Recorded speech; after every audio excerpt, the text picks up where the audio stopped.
The call came just as the nurse was adjusting my four. "Miss Harper, you have family waiting in the lobby." I couldn't imagine who would be visiting at 10 p.m. on a Tuesday.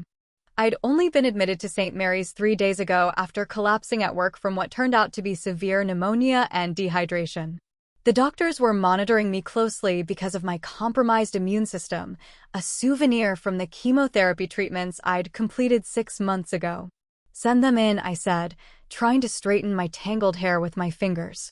When my cousin James walked through the door instead of my expected aunt, his expression told me something was very wrong. "Charlotte," he said, his voice tight as he crossed to my bedside. "I need to show you something, and I need you to try to stay calm." He pulled out his phone and handed it to me. On the screen was a real estate listing for a charming craftsman home with a wraparound porch and original hardwood floors. The address made my heart drop: 1847 Maple Avenue. My house, the home I'd shared with Daniel until his death last year.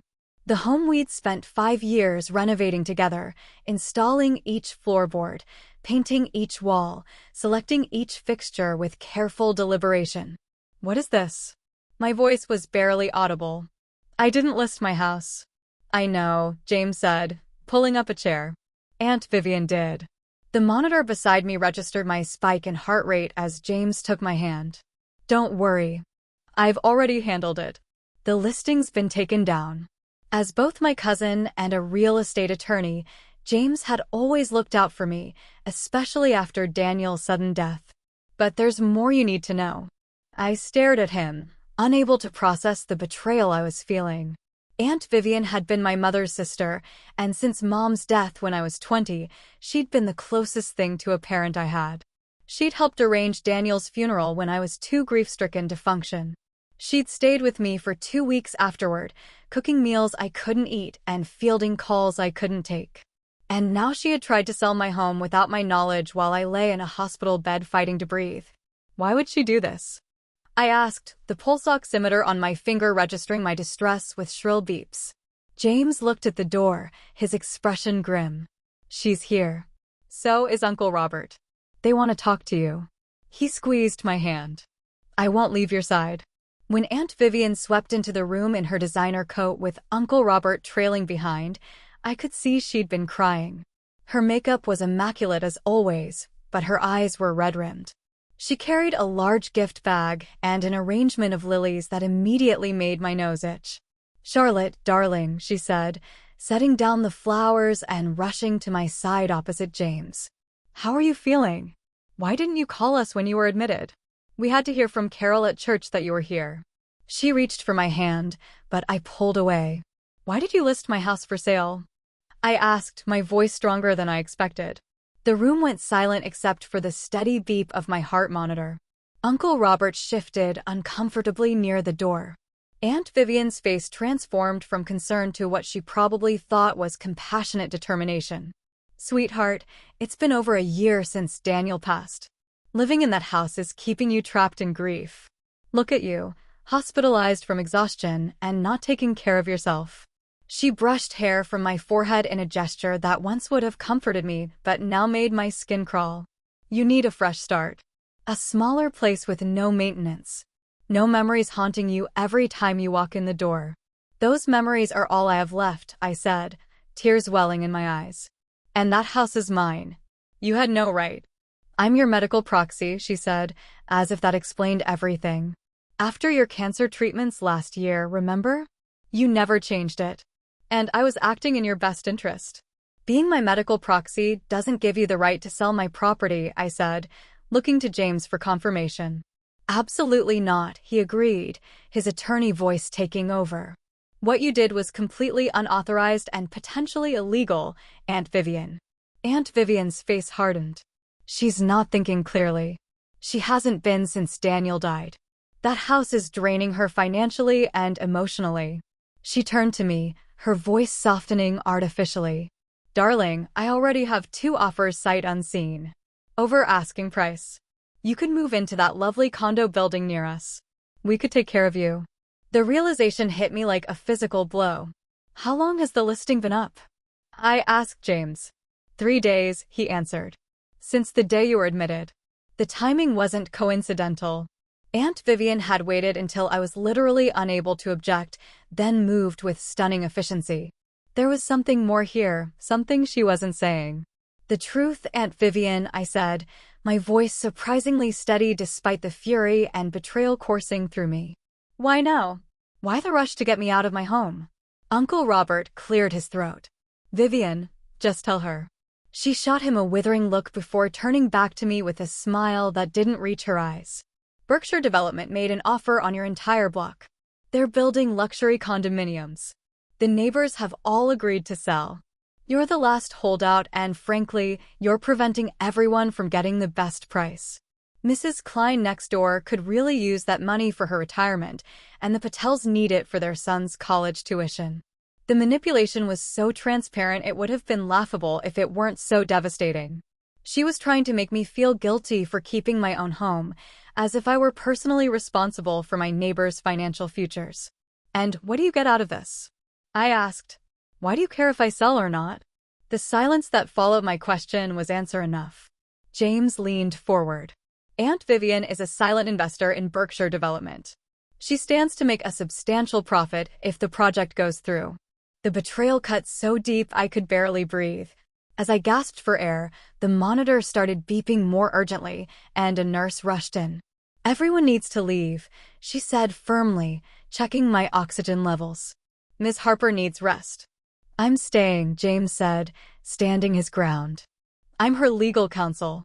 The nurse looked to me, and I nodded, grateful for his solidarity. As Aunt Vivian and Uncle Robert were ushered out, my aunt turned back. "Charlotte, you're being unreasonable. That house is killing you. Let it go, like you need to let Daniel go." The nurse practically pushed her out the door at that point, but the damage was done. I collapsed back against the pillows, tears streaming down my face. The idea that I could ever let Daniel go was absurd. How do you let go of half your soul? How do you move on when the future you planned together is shattered beyond recognition? James sat quietly while I cried, simply offering his presence until I had calmed enough to speak. "What happens now?" I asked, wiping my face with the scratchy hospital tissue. "Now we fight," he said, his expression determined. "First, we're changing your medical proxy immediately. I've brought the paperwork." He pulled documents from his briefcase. "Second, I've already filed an injunction preventing any real estate transactions involving your property without your explicit, notarized consent." He hesitated before continuing. "And third, we need to discuss the fact that Aunt Vivian may have accessed your financial records. There are some irregularities I've noticed." My exhaustion was becoming overwhelming, but panic kept me alert. "What irregularities?" "Let's talk about it tomorrow when you've rested," he said, squeezing my hand. "Nothing that can't be fixed. Just know that I'm handling it and your house is safe." As I drifted toward sleep, comforted slightly by James's presence, I couldn't help but wonder how I'd face Aunt Vivian again, the woman who had held me as I sobbed at Daniel's funeral, who had promised to always protect me, and who had now betrayed me so completely for financial gain. The next morning, I awoke to find James asleep in the chair beside my bed, his suit wrinkled and his laptop open on the small hospital table. Whatever irregularities he'd discovered had clearly kept him working through the night. Before I could wake him, Dr. Patel entered to check my progress. "Good news, Miss Harper," she said after listening to my lungs. "The antibiotics are working. Your oxygen levels are much improved. If this continues, we might release you in a couple of days." "Thank you," I said, relief washing over me. While the hospital had been a temporary sanctuary from Aunt Vivian's machinations, I desperately wanted to go home, my real home, with its creaky third stair and the back garden Daniel had designed. James stirred and sat up, immediately alert despite his obvious exhaustion. "What did I miss?" "Charlotte's improving," Dr. Patel said with a smile. "But she needs to avoid stress." She looked pointedly at the stack of legal documents beside James's laptop. "Whatever that is, it can wait." "It really can't," I said, more firmly than I'd spoken in days. "My aunt tried to sell my house without my permission while I was in here. Apparently, she's also done something with my finances." Dr. Patel's professional demeanor slipped for a moment, revealing genuine shock. I see. Well, try to stay calm while dealing with it. Stress impairs immune function. She made some notes in my chart. I'll have the nurse bring your medication. And perhaps a mild anti-anxiety medication might be appropriate under the circumstances? I nodded gratefully, and once she left, James immediately moved to sit on the edge of my bed. Let me explain what I found, he said, opening his laptop. Aunt Vivian has been monitoring your bank accounts. I'm not sure how she got access, possibly from when she helped with Daniel's funeral arrangements, but she's been keeping track of every payment, every bill. He turned the screen so I could see spreadsheets with my financial information meticulously documented. She's been building a case that you're financially unstable, presumably to strengthen her argument that you should sell the house. She's even documented late payments on your property taxes and mortgage. I frowned, but I'm not late on those payments. They're on auto-pay from the joint account. Daniel had been obsessively organized about our finances. Even after his death, the systems he'd set up continued to run smoothly. Exactly, James said grimly. Which is why I checked further. Someone changed the payment dates in your bank's online system. Payments were rescheduled to go out after the due dates, triggering late fees. Not enough to cause default, but enough to create a pattern of financial irresponsibility. The room seemed to tilt around me. Are you saying she deliberately made me late on payments to force me to sell my house? That's what it looks like. I've already contacted the bank to investigate unauthorized access to your accounts, and I've corrected the payment schedules. He ran a hand through his disheveled hair. Charlotte, there's something else. I found emails between Aunt Vivian and a psychiatrist she consulted about having you evaluated for depression-induced decision impairment. She was trying to have me declared incompetent? The betrayal deepened, carving out a hollow in my chest that echoed with each heartbeat. She didn't get that far, James assured me. But she was laying groundwork. Using your history of grief and your recent health issues to build a narrative that you're unable to make sound decisions. I closed my eyes, overwhelmed by the calculated nature of her betrayal. It wasn't just opportunistic, taking advantage of my hospitalization. It was methodical, planned over months. Why does she want this development deal so badly that she'd do this to me? I asked, voicing the question that had been haunting me since last night. James hesitated. Uncle Robert's business is failing. They remortgaged their house last year. This development deal would solve their financial problems completely. They'd make enough to pay off their debts and maintain their lifestyle. The revelation should have evoked sympathy, but all I felt was cold anger. Financial troubles didn't justify betraying family. They didn't excuse trying to manipulate me out of the home that held my most precious memories of Daniel. A gentle knock interrupted us. My nurse, Elena, entered with a medication cup and water. You have more visitors, she said after I'd swallowed the pills.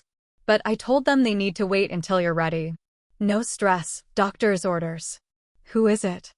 I asked, though I already knew. Your aunt and uncle again, plus an older gentleman who says he's your father-in-law? My heart leaped. Jack is here. Daniel's father had been living in Arizona since retiring 5 years ago. We kept in touch through weekly calls, but I hadn't seen him in person since Daniel's funeral. Please send him in. Just him for now. When Jack Harper entered my hospital room, his familiar weathered face and kind eyes brought fresh tears to mine. At 72, he moved more slowly than he once had, but his presence still filled the room with warmth and quiet strength, so like Daniel that it made my heart ache. Charlotte, he said, crossing to embrace me carefully, mindful of the 4 in my arm. Why didn't you call me? I didn't want to worry you, I said, clinging to him longer than I normally would. It's just pneumonia. I'll be fine. He pulled back, studying my face with the directness that had always characterized him. James called me last night. Told me what Vivian tried to do. His jaw tightened. Is it true? I nodded, unable to form words around the lump in my throat. Jack turned to James. Did you tell her about the trust? James shook his head. I was getting to that. What trust? I asked, looking between them. Jack sat on the edge of my bed, taking my hand in his calloused one. When Daniel's mother died, we set up trusts for both our boys. Daniel's activated upon his death. The house is part of that trust, Charlotte. Vivian can't sell it even if she somehow got you to agree. The trust specifically states that the property remains yours for as long as you wish to live there. If you choose to sell, the proceeds would be divided half to you, half to a foundation for cancer research that Daniel specified. Fresh tears spilled down my cheeks. Even in death, Daniel was protecting me, protecting our home. Vivian knows this, Jack continued, his gentle voice hardening. I reminded her at the funeral when she started talking about you selling the house and moving on. She knows, Charlotte. The medication was making it harder to stay angry, but the hurt remained. She was willing to violate Daniel's last wishes for money? Apparently so, Jack said grimly. Which is why I'm here. I've been thinking of moving back from Arizona anyway. The heat's not good for my arthritis, and I miss my grandkids. James tells me the guest house in your backyard is just sitting empty. The guest house was actually a renovated carriage house that Daniel and I had planned to convert into a home office and art studio. After his death, I'd lacked the energy or motivation to complete the project. You want to live in the carriage house? I asked, trying to process this unexpected development. If you'll have me, Jack said. I can finish the renovations. You know I taught Daniel everything he knew about carpentry. And I'd be close enough to help if you need anything, but not so close we'd be in each other's business all the time. The offer brought the first genuine smile to my face since my hospitalization. Jack had always respected my independence while offering support when needed, a trait he'd passed to his son. Having him nearby would be comforting, not intrusive. I'd like that, I said softly. James cleared his throat. There's still the matter of Aunt Vivian. She and Uncle Robert are waiting outside, and from what the nurse said, they're getting impatient. Jack's expression hardened. Let them wait. Charlotte needs to decide how she wants to handle this. The weight of the decision pressed on me. Part of me wanted to cut Aunt Vivian out of my life completely after such a profound betrayal. Yet another part recognized that she was the last connection to my mother, the woman who had helped raise me after Mom died. I need to confront her, I said finally. I need to hear her admit what she did and why. Then I can decide if there's any relationship worth salvaging. James nodded. I'll be right here. We both will. Send them in, I told him, sitting up straighter and steeling myself for the confrontation. When Aunt Vivian and Uncle Robert entered, they were clearly surprised to find Jack there. My aunt recovered quickly, her social smile sliding into place as she approached the bed. Charlotte, you're looking better today, she said, attempting to take my hand. I pulled away. Let's not pretend everything is normal, I said, my voice steadier than I felt. I know what you did. I know about the unauthorized listing, the tampering with my bank accounts, and your attempts to have me declared mentally incompetent. Aunt Vivian's face paled, but she quickly rallied. I was only trying to help you. That house is a financial burden you don't need while recovering from cancer and now pneumonia. You're making yourself sick trying to maintain it. The house is part of Daniel's trust, I said, watching her reaction carefully. You knew that. A flicker of something guilt, perhaps, or simply annoyance at being caught, crossed her face before she composed herself. Trusts can be broken if they're not in the beneficiary's best interest. Jack leaned forward. Not this one, Vivian. I made sure of that. Uncle Robert, who had been silent until now, stepped forward. Viv, just tell her the truth. This has gone too far. Aunt Vivian shot him a warning glance, but he continued. We're in financial trouble, Charlotte. My business is failing. The development deal is our way out, but it can't go forward without your property. Vivian thought, we thought, if we could convince you it was for your own good. So you manipulated me, I said, the hurt evident in my voice. You sabotaged my finances. You tried to sell my home while I was too sick to object. You betrayed my trust completely for money. It wasn't just about money. Aunt Vivian insisted, tears welling in her eyes. I genuinely believe you'd be happier somewhere else. Somewhere without all those painful memories of Daniel. Somewhere you could truly start fresh. She reached for my hand again, and this time I didn't pull away, too exhausted by the confrontation. Charlotte, I love you like a daughter. Everything I did, misguided as it was, came from that love. I studied her face, searching for the truth in her words. There was genuine emotion there, but also calculation. She believed what she was saying, at least partially, but it didn't excuse her actions. I need time, I said finally. Time to decide if I can ever trust you again. For now, I want you to leave. Both of you. I looked directly at my aunt. And I want your key to my house back. Her face crumpled. Charlotte, please. The key, Aunt Vivian. Now. With trembling hands, she opened her purse and removed a key from her key ring. As she placed it on my bedside table, she whispered, I'm sorry. I truly am. I know, I said, suddenly too tired to maintain my anger.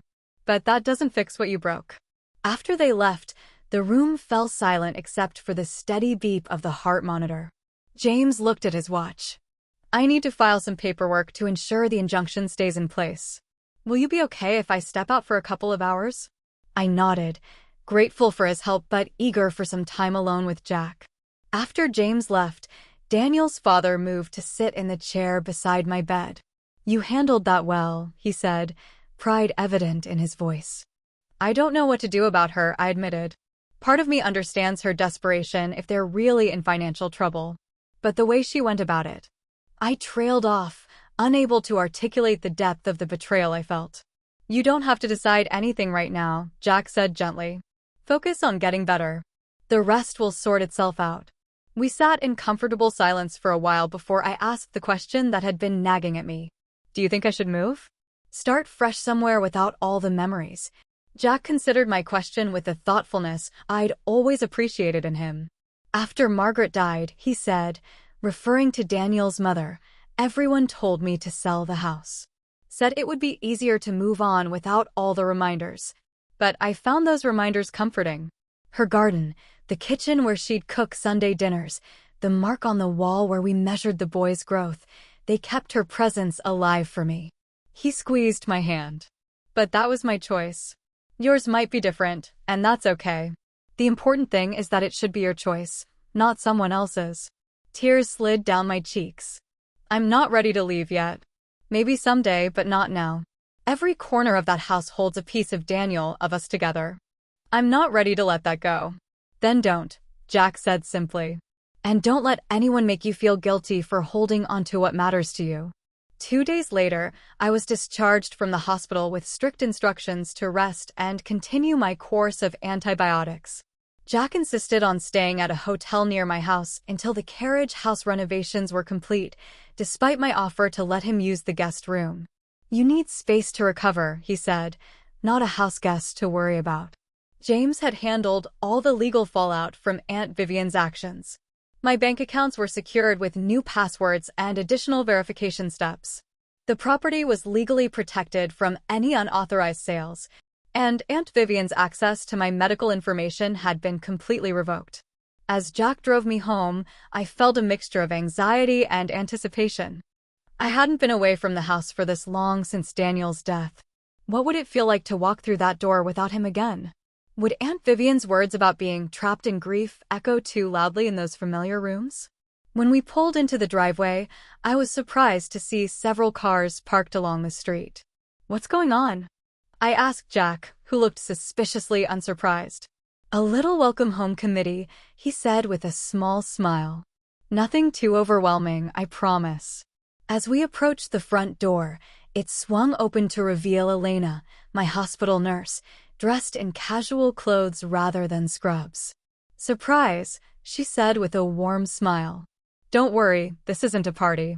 Just a few people who wanted to help. Inside, I found James directing a small group of people I recognized as my neighbors. Mrs. Klein was arranging flowers in the kitchen. Mr. Patel and his teenage son were setting up a meal train calendar on my laptop. 2 younger women I didn't recognize were cleaning the already spotless living room.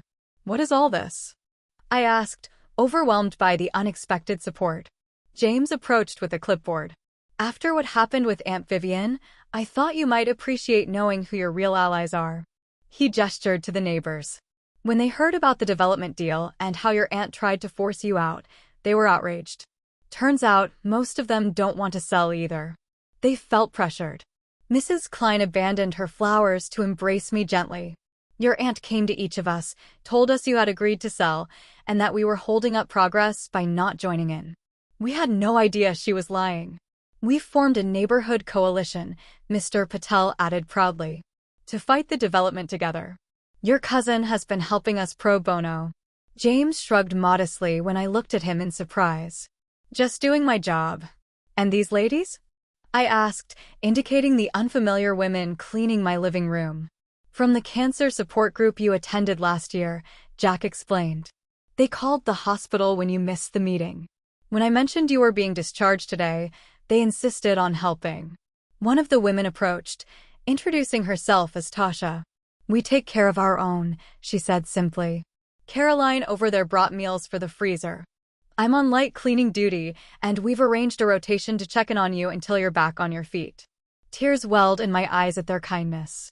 For months after Daniel's death, I'd felt utterly alone despite Aunt Vivian's presence. I'd withdrawn from friends, stopped attending the support group, convinced that no one could possibly understand the depth of my loss. Yet here were people, some I barely knew, rallying around me when I needed help most. Thank you, I whispered, my voice breaking.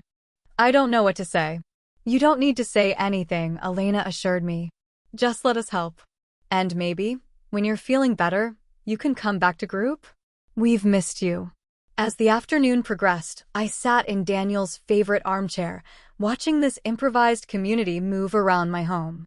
They respected my space, worked quietly when they saw my energy flagging, and left by early evening with promises to check in tomorrow. Each one hugged me before leaving, anchoring me to the present when grief threatened to pull me back into the past. When only Jack remained, I finally allowed myself to fully relax. I didn't know I had so many people in my corner, I admitted. Daniel would be pleased, Jack said, settling into the couch across from me. He always worried about you being alone if anything happened to him. It's why he made me promise to look out for you. I reached for the framed photo of Daniel on the side table, taken on our last vacation together, his smile radiant despite the cancer that had already begun its silent work inside him. I miss him every day, I said softly. But today, for the first time since he died, I didn't feel like I was drowning in that missing. Jack nodded in understanding. The grief doesn't go away. You just build life around it. Make room for it without letting it consume everything. As twilight softened the light streaming through the windows Daniel and I had restored together, I felt something shift inside me. This house wasn't a mausoleum to my grief as Aunt Vivian had claimed. It was the foundation upon which I could build whatever came next. Each room held memories, yes, but they were memories I cherished, not ones I needed to escape. I think I'm exactly where I need to be, I said, running my hand along the arm of Daniel's chair. Right here. Home. 2 weeks later, my strength had largely returned. The pneumonia had cleared, and my follow-up with my oncologist confirmed I remained in remission. Jack had made remarkable progress on the carriage house, transforming it from an empty shell into a cozy living space with his skilled hands. Watching him work was sometimes painfully reminiscent of Daniel, but more often comforting, a continuation of something precious rather than a reminder of loss. I'd received numerous texts and a tearful voicemail from Aunt Vivian, but I wasn't ready to respond. James kept me updated on Uncle Robert's business situation, which had apparently stabilized somewhat after they secured a small business loan. The development deal had fallen through when the neighborhood coalition successfully petitioned the city council to reject the zoning change Berkshire development needed. One sunny afternoon, as I was planting bulbs in the garden Daniel had designed, something I'd never had the heart to do after his death, I heard the gate open. I turned to find Aunt Vivian standing uncertainly at the garden entrance, looking smaller and older than I remembered. The neighbors said you were back here, she said, her voice uncharacteristically hesitant. I should have called first. I sat back on my heels, gardening trowel still in hand. Probably. She twisted her wedding ring nervously. You're looking well. Better than at the hospital. I'm feeling better, I acknowledged, neither inviting her closer nor asking her to leave. The silence stretched between us, filled with unspoken hurt and complicated history. Finally, she took a tentative step forward. I've come to apologize. Properly this time. What I did was unforgivable. I betrayed your trust. I manipulated you when you were vulnerable. Her composure cracked. I convinced myself I was helping you, but I was really helping myself. I'm so deeply sorry, Charlotte. I studied her face, searching for the sincerity I needed to see. It was there, along with genuine remorse that softened my resolve somewhat. You hurt me, I said simply. Not just by what you did, but by what it revealed about how you see me. As someone incapable of making her own decisions. As someone whose grief makes her incompetent. That's not, she began, then stopped herself. No, you're right. I did see your grief as something to fix rather than respecting it as part of who you are now. She gestured to the garden around us. I saw you clinging to this place as unhealthy when really you were honoring Daniel and the life you built together. Her insight surprised me. What changed your perspective? Robert, she admitted. He was furious with me when he realized how far I'd gone. He made me see that I wasn't respecting your choices. She paused. And Jack invited me to see the carriage house renovations. Seeing how you're making space for new connections while keeping Daniel's memory alive, it helped me understand. I wasn't ready to forgive her completely, but I recognized the courage it took for her to come here, to face me after what she'd done. It's going to take time, I said honestly. To rebuild trust. If that's even possible. I understand, she said, tears spilling onto her cheeks. I'll wait. However long it takes. You're the closest thing to a daughter I have, Charlotte. I can't lose you too. I turned back to my bulb planting, considering her words as I carefully placed another tulip in the earth. Daniel had loved spring flowers, their persistence in pushing through frozen ground to reach the light. Their refusal to stay buried. These will bloom in April, I said, not looking up. Daniel's favorites. You could come see them if you want. It was a small opening, not forgiveness, but a possibility. A bulb of potential planted in soil that had once seemed too damaged to nurture new growth. I'd like that, Aunt Vivian said softly. As she left, I continued planting in the fading afternoon light, my hands in the soil Daniel had once tended. The grief was still there, a permanent resident in my heart. But it had companionship now, determination, hope, and the knowledge that I was exactly where I belonged. In the home that held my past and would shelter my future, whatever form it might take. The house Daniel and I had loved back to life would continue to be my sanctuary, not my prison. And in its walls and gardens and wooden floors, I would find not just echoes of what I had lost, but foundations for what might still be possible.